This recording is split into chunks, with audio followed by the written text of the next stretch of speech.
Well, I wrote the script by myself about 4 years ago, 3 or 4 years ago. I wrote it with not as a Japanese project, or not as a half Japanese, half Thai project. I wrote it as a Thai project, but at the time I thought a lot about death. At the time I was writing the script, I thought a lot about death. I thought a lot about, and when you think a lot about death, I think consequently you also think a lot about life.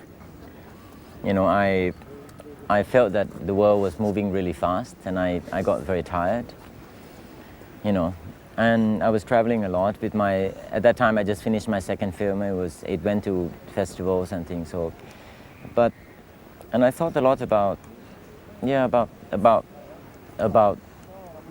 that if I died, maybe it'd be more relaxing, you know.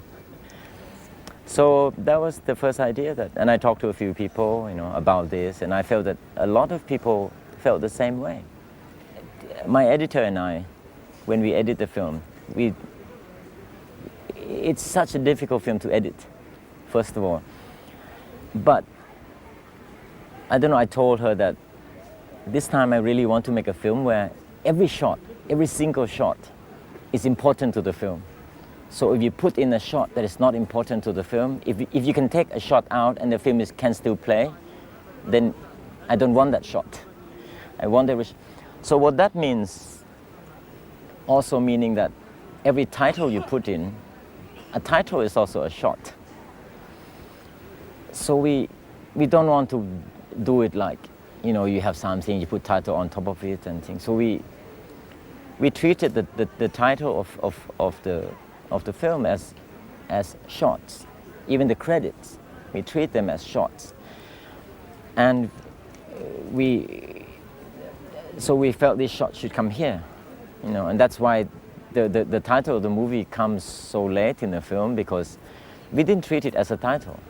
We treat it as a transition shot to go from one place to another, or to go from one stage of mind of the character to another.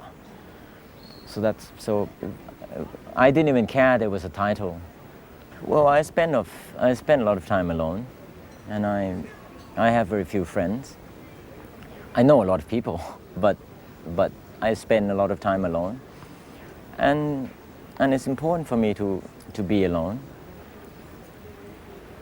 But also,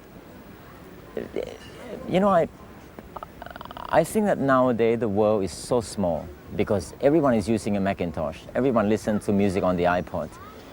Everyone is wearing Levi jeans. They wear Nike. So for me, the world now is no longer divided by race, whether you're Italian or I'm a Thai or an Indian guy or Vietnamese or American.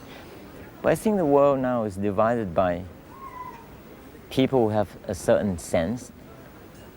Different senses divided people.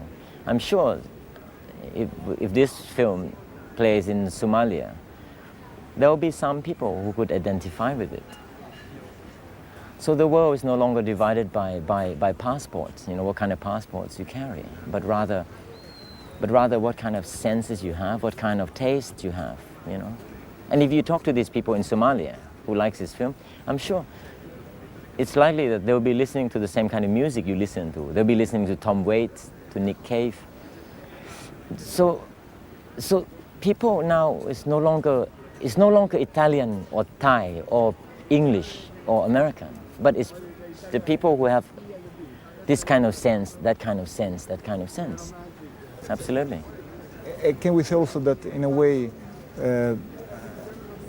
books and so words and so experience from other people helps you to live better? I mean, I think the main character of this movie is a traveler, somebody who has a journey of a lifetime from people to. Well, for me, it's not so much that books makes life better or whatever. I think in the case of the main character of the film, like Kenji, he found out that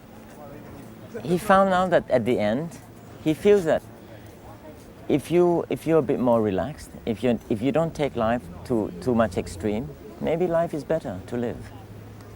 You know, that's why he kicks the book in the end when he looks at his own apartment and it's so neat. After he's experienced a life with the girl for a few days, he kicks the books and he feels good. You know, it's